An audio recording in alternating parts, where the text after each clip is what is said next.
Word problem on angle of elevation. इस video में हम एंगल ऑफ एलिवेशन से रिलेटेड एक वर्ड प्रॉब्लम को डिस्कस करेंगे। एंगल ऑफ एलिवेशन वो एंगल होता है जो किसी ऑब्जर्वर के लेवल से ऊपर की तरफ किसी चीज़ को ऑब्जर्व करने के लिए बनता है। तो अब देखते हैं कि एंगल ऑफ एलिवेशन से रिलेटेड हमारे पास कौन सा वर्ड प्रॉब्लम है। अ 20 feet long ladder is leaning against a wall, यानी एक 20 फीट लॉन्ग सीढ़ी है जो दीवार के साथ है। The bottom of the ladder is 5 feet from the base of the wall, और उसका जो बॉटम है वो दीवार से 5 फीट दूर है।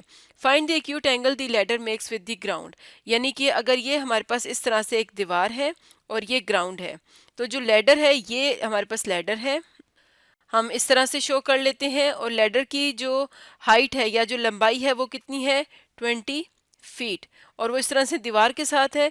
और जो बॉटम है यानी कि वो यहाँ से दीवार से कितने फासले पर है, 5 फीट के फासले पर है। तो हमने एक्यूट एंगल फाइंड आउट करना है जो लेडर ग्राउंड के साथ बना रही है, यानी ये वाला एंगल हमने फाइंड आउट करना है। अगर हम इस एंगल को थीटा कह दें तो हमने थीटा की वैल्यू फाइंड आउट करनी है। तो अब हम देख सकते हैं कि हमारे पास ये एक राइट एंगल ट्राइंगल बन रही है, क्योंकि वॉल और ग्राउंड के साथ जो एंगल है वो हम 90 लेंगे। तो अब हमने एंगल थीटा फाइंड आउट करना है।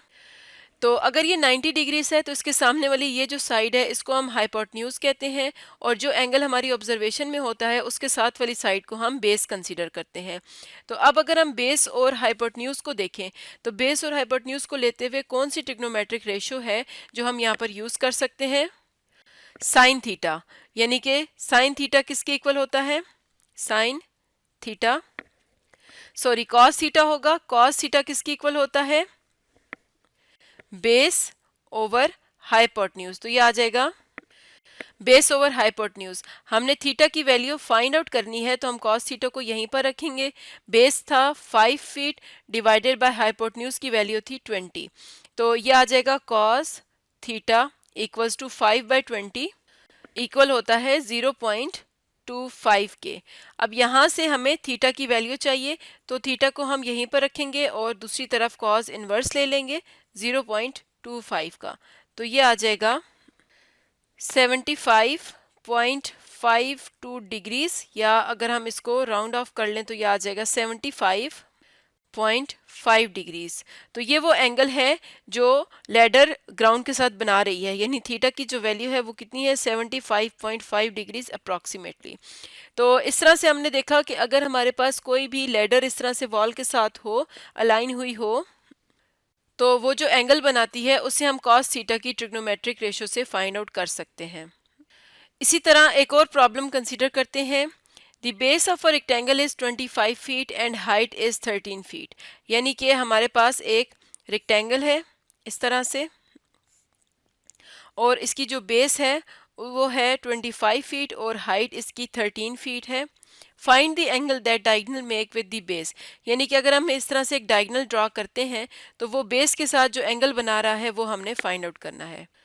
तो यहाँ से हम देख सकते हैं कि ये हमारे पास एक राइट एंगल ट्राइंगल है, क्योंकि ये जो एंगल है ये 90 डिग्रीज होता है रेक्टेंगल के केस में।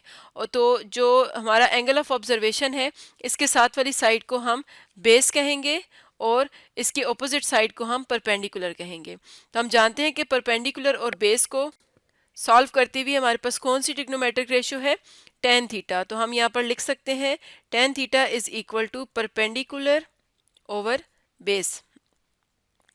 तो ये आ जाएगा tan theta equals to 13 divided by 25। यहाँ पर टेन थीटा लिख लेते हैं। तो अब हम थीटा के लिए सॉल्व करना चाहते हैं, तो ये आ जाएगा theta equals to tan inverse 13 over 25। तो ये आ जाएगा, थीटा की वैल्यू आ जाएगी 27.47, ये अप्रॉक्सीमेट वैल्यू आएगी, यानी जो थीटा की वैल्यू आएगी वो 27.47, ये जो एंगल हमारे पास बन रहा है। तो इस तरह से हमने देखा कि अगर हमारे पास एक रेक्टेंगल है उसके डायगोनल का अगर हमने उसकी बेस के साथ एंगल देखना है तो हम इस तरह से टेन थीटा की मदद से फाइंड आउट कर सकते हैं। तो इस तरह से एंगल ऑफ एलिवेशन से रिलेटेड डिफरेंट प्रॉब्लम्स को हम सॉल्व कर सकते हैं, और हर प्रॉब्लम में हमारे पास एक राइट एंगल ट्राइंगल आती है और उस पर हम टेन थीटा, साइन थीटा या कॉस थीटा जैसी ट्रिग्नोमेट्रिक रेशियोज को इस्तेमाल करके वैल्यूज़ को फाइंड आउट कर सकते हैं। तो आज का हमारा टॉपिक था word problem related to angle of elevation.